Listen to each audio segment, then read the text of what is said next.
नमस्कार मित्रांनो, तुमचं माझ्या यूट्यूब चॅनेलमध्ये सहर्ष स्वागत आहे. व्हिडिओला सुरुवात करण्यापूर्वी लाईक करा, शेअर करा आणि सबस्क्राईब करा. तर व्हिडिओला सुरुवात करूया. व्हिडिओचं टायटल पाहू शकता. जुन्या पेन्शनच्या अंमलबजावणीबाबत कर्मचाऱ्यांसाठी मोठी बातमी काय आहे पाहू आपण सविस्तर.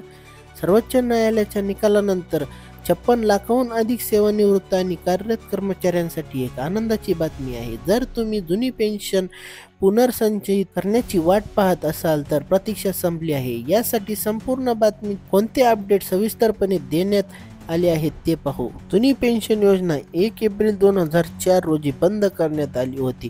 त्यानंतर लोकांच्या समस्या वाढल्या आहेत. जर जुनी पेन्शन सुरू झाली तर कर्मचाऱ्यांना थेट निवृत्ती पेन्शनसह खूप दिलासा मिळेल. जुनी आणि नवीन पेन्शन योजनेतील फरक. जुन्या पेन्शन योजनेअंतर्गत कर्मचाऱ्यांच्या निवृत्तीच्या 50% रक्कम दिली जाते, परंतु जुनी पेन्शन बंद झाल्यानंतर लोकांना ती मिळणे बंद झाले. त्यानंतर कर्मचारी सतत सरकारकडे मागणी करत आहेत की पेन्शन संपल्यानंतर त्यांना किती पैसे मिळतील याची हमी नाही, ज्यामुळे वृद्धापकाळात आधार न मिळणे ही लोकांसाठी मोठी डोकेदुखी बनली आहे. अशा परिस्थितीत सरकारकडे जुनी पेन्शन पुनर्संचयित करण्याची सतत मागणी केल्यानंतर आता हे फळ देत आहे. जुनी पेन्शन लवकरच लागू. जुन्या पेन्शनच्या अंमलबजावणीबाबत सरकार जुन्या कर्मचाऱ्यांना आणि कामगारांना नवीन वर्षात मोठी भेट देऊ शकते. जरी कोणतीही अधिकृत घोषणा झाली नसली तरी कर्मचारी संघटना आशावादी आहेत की कर्मचाऱ्यांना नवीन वर्षात मोठी भेट मिळू शकते, कारण जुनी पेन्शन बंद झाल्यापासून